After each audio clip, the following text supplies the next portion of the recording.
Hyperthyroidism यानी condition है जहाँ पे बॉडी का थायराइड लेवल्स बहुत ज़्यादा होता है। थायराइड लेवल्स बॉडी में बहुत ज़्यादा बढ़ने की वजह से बॉडी का T3 लेवल्स, T4 लेवल्स बहुत ज़्यादा होता है, TSH लेवल्स बहुत ज़्यादा कम होता है। ये थायराइड हार्मोन बेसिकली बॉडी का एक मेटाबॉलिक हार्मोन है जो कि बॉडी को एक तरह से हाइपर एक्टिवेट करता है, ओवरड्राइव मोड में लेके जाता है और हृदय गति बढ़ जाती है, पैल्पिटेशन होने लगते हैं, बॉडी में बहुत ज़्यादा गर्मी लगने लगती है, लूज मोशन होने लगता है, वजन कम होने लगता है। ये बेसिकली हाइपरथायरॉयडिज्म के सिम्टम्स है। आज बेसिकली हम बात करेंगे कौन कौन से फूड्स हाइपोथायरॉयडिज्म वाले पेशेंट्स के लिए यानी इंक्रीज थायराइड वाले पेशेंट्स के लिए अच्छे हैं, कौन से फूड बुरे हैं। हाइपोथायरॉयडिज्म के लिए अच्छे फूड्स पर हमने ऑलरेडी एक वीडियो किया है जो कि आप मेरे चैनल पर देख सकते हैं। आज हाइपरथायरॉयडिज्म पर वीडियो है। इसके लिए बेस्ट फूड्स कौन से हैं? पहला है लीन प्रोटीन्स। लीन प्रोटीन जैसे कि अगर नॉन वेजिटेरियन फूड्स में लीन चिकन, टर्की, इस तरह की चीज़ें खाएं या फिश खाएं या बीन्स वगैरह खाएं तो ये लीन प्रोटीन्स है यानी फैट फ्री या लो फैट वाले प्रोटीन्स है। ये हाइपरथायरॉयडिज्म वाले पेशेंट्स के लिए अच्छे माने गए। नेक्स्ट है फ्रूट्स एंड वेजिटेबल्स यानी साग सब्जियों में एंटीऑक्सीडेंट्स होता है, विटामिन होता है जो कि आपकी हेल्थ को इम्प्रूव करता है, वेलबींग इंप्रूव करता है, आपकी ओवरऑल विटामिन और मिनरल्स की रिक्वायरमेंट को कम करता है, बॉडी वेट को भी प्रॉपरली मेंटेन करता है हेल्दी वे में। तो अगर आपको थायराइड का ज़्यादा होने का प्रॉब्लम है तो फ्रूट्स एंड वेजिटेबल ज़्यादा लीजिए। नेक्स्ट है होल ग्रेन्स को ज़्यादा लीजिए। होल ग्रेन्स यानी फाइबर कंटेनिंग ग्रेन्स जैसे कि ब्राउन ब्रेड है, ओट्स है, क्विनो है, ये सारी चीज़ क्विनोआ बोल सकते हैं, ये सारी चीज़ों में फाइबर कंटेंट अच्छा होता है तो आपके लिए अच्छा है। होल ग्रेन्स वैसे भी ज़्यादातर केसेस में जिनको भी डाइजेस्टिव प्रॉब्लम्स होती है उनके डाइजेशन के लिए अच्छा माना गया है।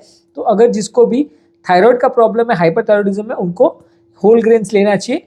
नेक्स्ट है लो आयोडीन कंटेनिंग फूड्स यानी कि ताज़ा फल सब्जी है, वेजिटेबल्स है या ग्रेन्स है जिसमें आयोडीन कंटेंट ओवरऑल कम रहता है, वो सब्जियां या वो चीज़ें हमको ज़्यादा लेनी चाहिए ताकि ओवरऑल थायराइड हार्मोन का प्रोडक्शन बॉडी में कम हो।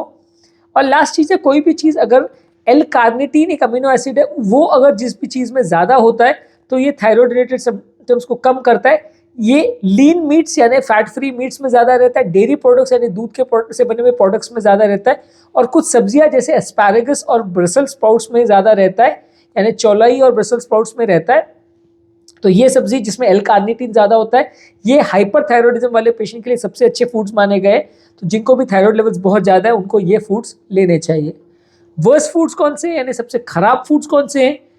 आयोडीन रिच फूड यानी जो भी फूड जैसे सी फूड है, फिश फूड है या सीवीड्स है, आयोडाइज सॉल्ट है, ये जिनको भी थायराइड रिलेटेड प्रॉब्लम्स है उनको ज़्यादा नहीं लेना चाहिए। आयोडाइज सॉल्ट में आयोडीन कंटेंट ज़्यादा रहता है। जिन लोग को हाइपोथायरॉयडिज्म है उनको लेना चाहिए, जिनको हाइपरथायरॉयडिज्म है उनको नहीं लेना चाहिए।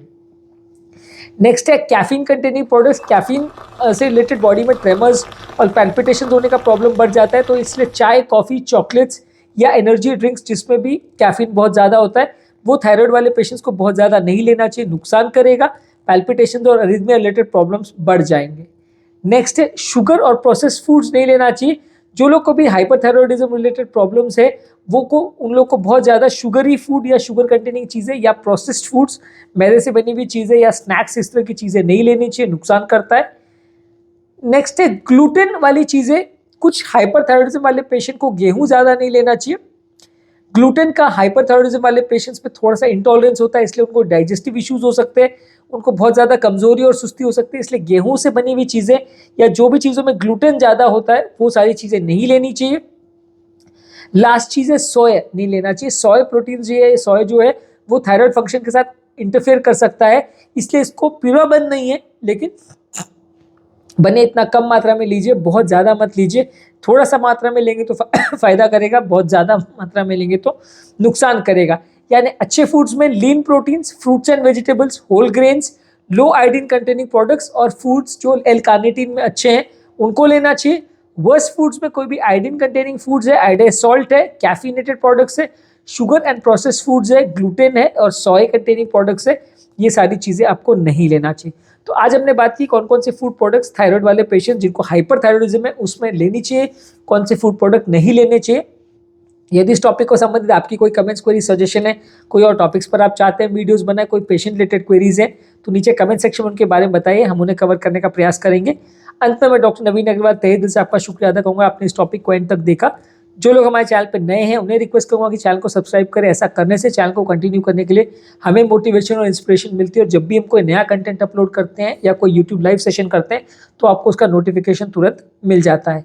यदि आपको हमारे चैनल पे बहुत ज़्यादा डिटेल कंटेंट नहीं चाहिए, लॉन्ग वीडियोस आप नहीं देखना चाहते, तो रेगुलर बेस पे हम यूट्यूब शॉर्ट्स अपलोड कर रहे हैं। इसमें सारे टॉपिक्स का ब्रीफ समरी रहता है। ये सारे शॉर्ट्स हम फेसबुक और इंस्टाग्राम पे भी रील्स में अपलोड कर रहे हैं। आप वहाँ पे भी हमें फॉलो कर सकते हैं, तो आपको वही कंटेंट मिल जाएगा बिना ज़्यादा ढूंढने की मेहनत की। आपको सारे टॉपिक का ब्रीफ समरी मिल जाएगा।